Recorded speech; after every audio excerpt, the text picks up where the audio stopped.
So looking at this,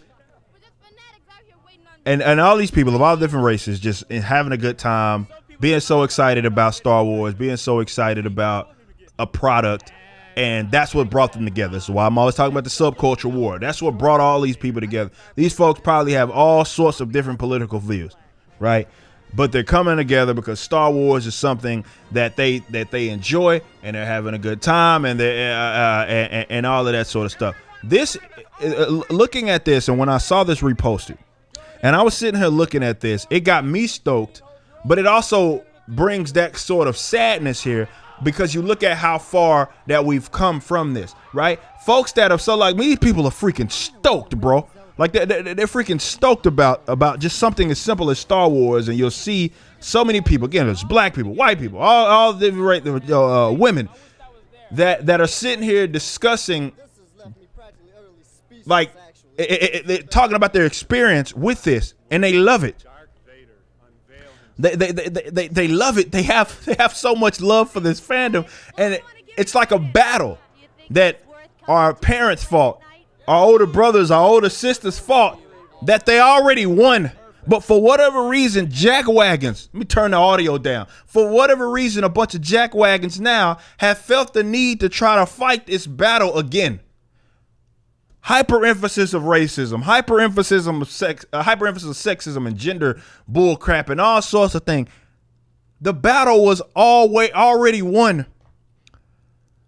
This is why I talked about in the 80s, I talked about the 90s and the early 2000s, where there wasn't this hype. This doesn't mean that there weren't activists. It doesn't mean that there weren't people that were people that ignored race. That's not what I'm saying. What I'm saying is what we have moved backwards.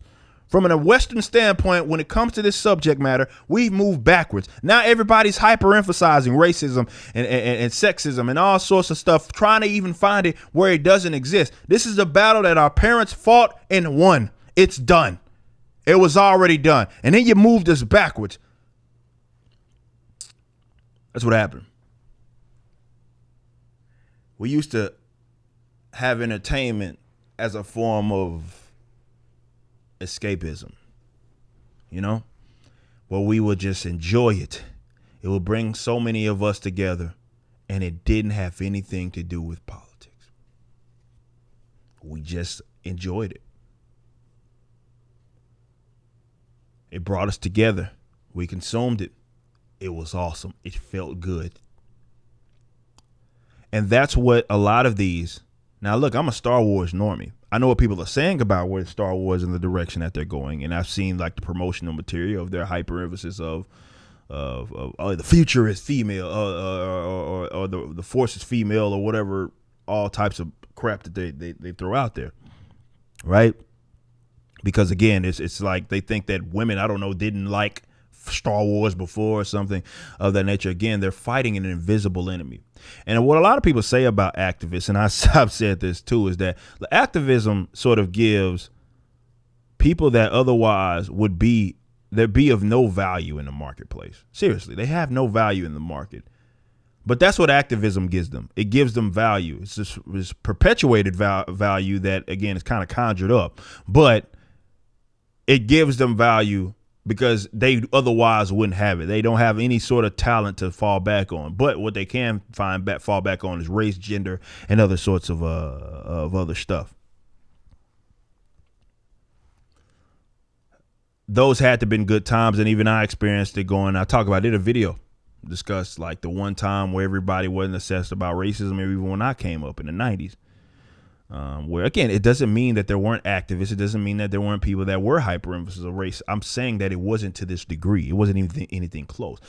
But as more people have existed, even though, of more platforms, more opportunities, we have people acting as if we are living in slavery era, Jim Crow. Or like the state was actually sanctioning the racism, which is the part that a lot of the academics seem to just leave out. This battle was already won, and this is what I wanted to point out for this segment. This is a battle that was fought where there was racial tension. It was won. We got over that hump a long time ago. But the activists came, They hijacked a lot of these subcultures and fandoms, or not the fandoms, but you get it, the properties and stuff. They ran them into the ground, and now they have to sit here and pontificate and lecture everybody about race and gender and all sorts of things. And they lead with that, and it makes for bad art. To be fair, it makes for bad art. It makes for bad things that come out garbage, because what they're leading with this idea that, okay, I don't have to have a connection to this material. I'm just a person that sees this as an opportunity to advance my social preferences. And when you do that, what happens, and this was the beauty about Star Wars back then, is that it just was. And so many people enjoyed it. It just was. It was just good entertainment. And so many people of different racial backgrounds, ethnic backgrounds, and what have you enjoyed it. I've talked about this numerous times, about different shows and stuff that we grew up with that you think of, just the gap was already bridged. Right? We'd even make fun of it. All the comedians back then, black, white, would make fun of race. That's how over the like hump we had been. We had long passed that. Like, that is a battle that was long fought. You remember, like, y'all remember, like, back in the in the 90s, even really 70s, 80s, 90s, you know, we're talking about Blazing Saddles and all that. Like, but no, like, especially going to the 90s, like, comedians would just sit up there and judge. We'd make fun of it. We make fun of race because we were so over that hump. We'd make fun of it. All the media that we consume, people didn't care, right? My grandma used to, watch her stories. My older grandmother, my mom's side, watch her little stories. Be white folk, black folk, didn't care. My other grandma and her family, they were younger. So they watched maybe Living Single, which, you know, basically all those black had exclusively black casts and stuff like that. And then turn on and watch, like, Married with Children. And it was like nothing. Nobody. It wasn't even a thought that, well, this family's white, this family's black. No, it was just good material. It was just good stuff.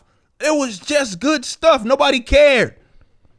And then we got into the later half of the 2000s, earlier, like the 2000s and the 2010s, or more so the mid 2010s. And now everybody's obsessed with race as if we moved backwards. Well, we have, because y'all moved backwards.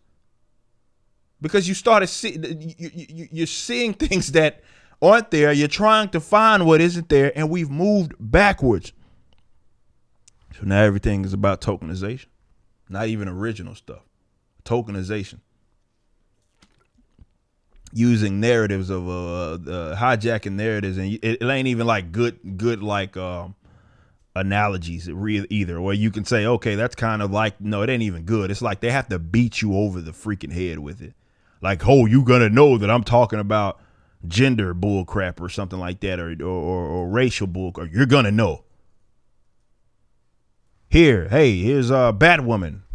We're going to spend 3 episodes focusing on her sexuality. Like, they're talentless hacks.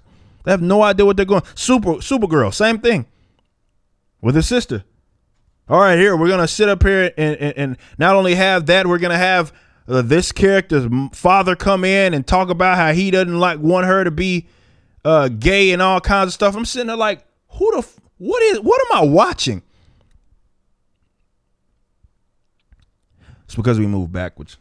So I just wanted to do the segment to let y'all know that, like, just pointing to that as an example. You guys need to treat these, like, modern activists as people that are really seeing what isn't there, but they're fighting a battle that was already won.